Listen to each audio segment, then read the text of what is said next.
Sahabat sekalian yang saya cintai, dalam kesempatan ini saya akan berbicara tentang mencari hakikat diri dalam diri.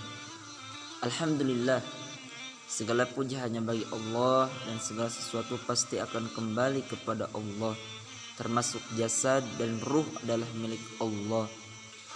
Saudaraku, jika kita ingin mengetahui rahasia Allah, maka kita harus mengenal siapa diri kita. Who am I? Karena barang siapa yang mengenal dirinya, dia akan mengenal Allah Subhanahu wa ta'ala. Untuk mengetahui rahasia hidupnya Allah, hendaklah kita lebih dahulu mencari rahasia yang tersembunyi dalam diri kita, yaitu mencari hakikat diri. Namun perlu diketahui bahwa yang demikian ini merupakan sesuatu yang sulit, tetapi sangat indah untuk diteliti.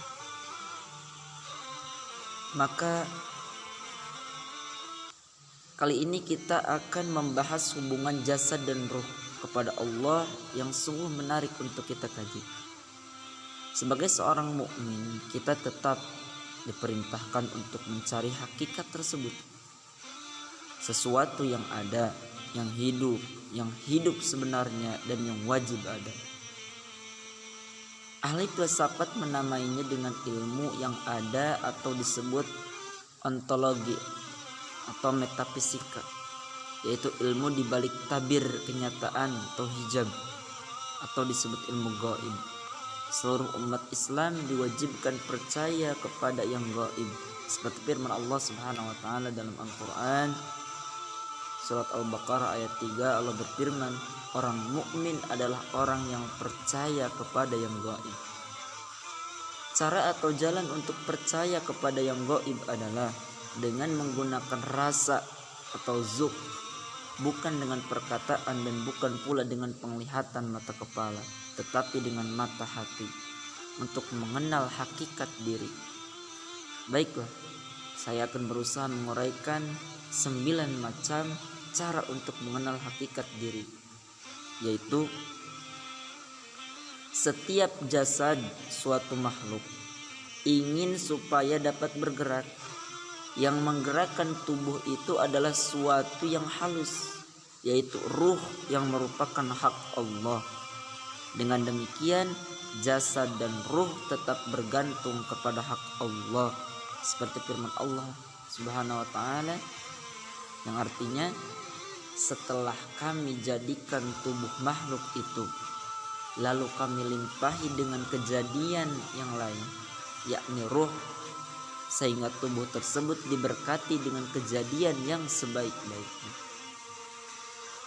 Kedua, datangnya ruh itu dari sumber yang satu, tidak ada sekutu baginya. Dengan demikian dapat kita ketahui bahwa jasad dan ruh adalah berasal dari Allah Subhanahu wa ta'ala. Ketiga, tubuh makhluk itu tidak dapat bergerak, melainkan harus dengan iradatur ruh. Dengan demikian kita dapat mengetahui bahwa hak Allah Subhanahu wa ta'ala yang memerintahkan terhadap seluruh makhluk.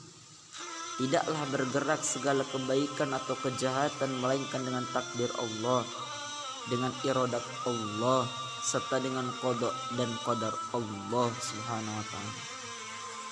4. Tidaklah tubuh itu bergerak dalam suatu gerak, melainkan sepengetahuan ruh, dan gerak serta diamnya tubuh tidak pernah luput dari pengetahuan ruh.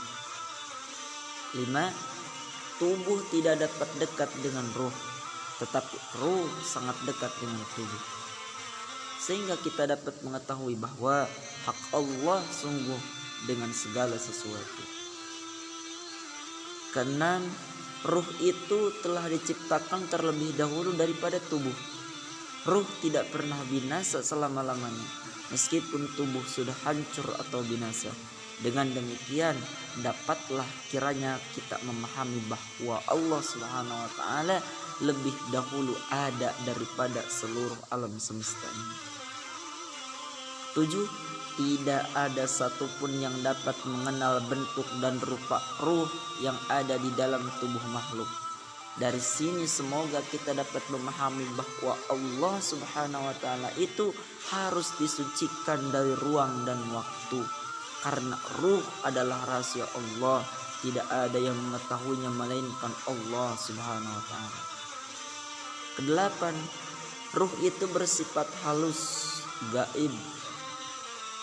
Yang maksudnya ruh itu tidak nyata, tidak makan dan minum, tidak tidur, tidak beranak, tidak pula diperanakan, dan tidak mengalami kematian, alias kekal selamanya.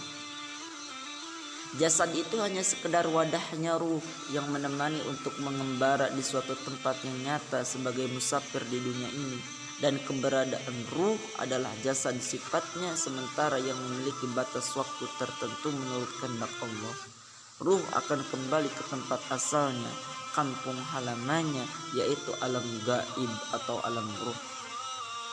9. Ruh itu tidak dapat dilihat melalui panca indera dan tidak pula dapat disentuh selama-lamanya.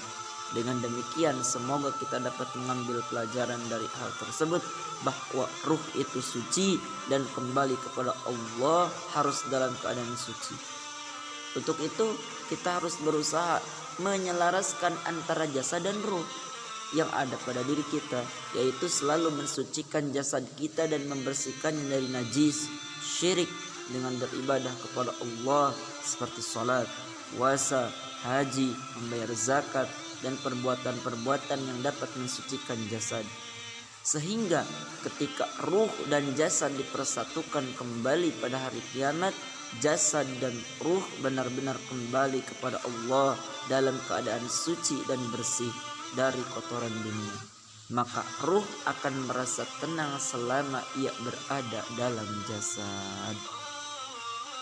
Demikianlah, semoga bermanfaat untuk kita semua. Amin ya rabbal alamin.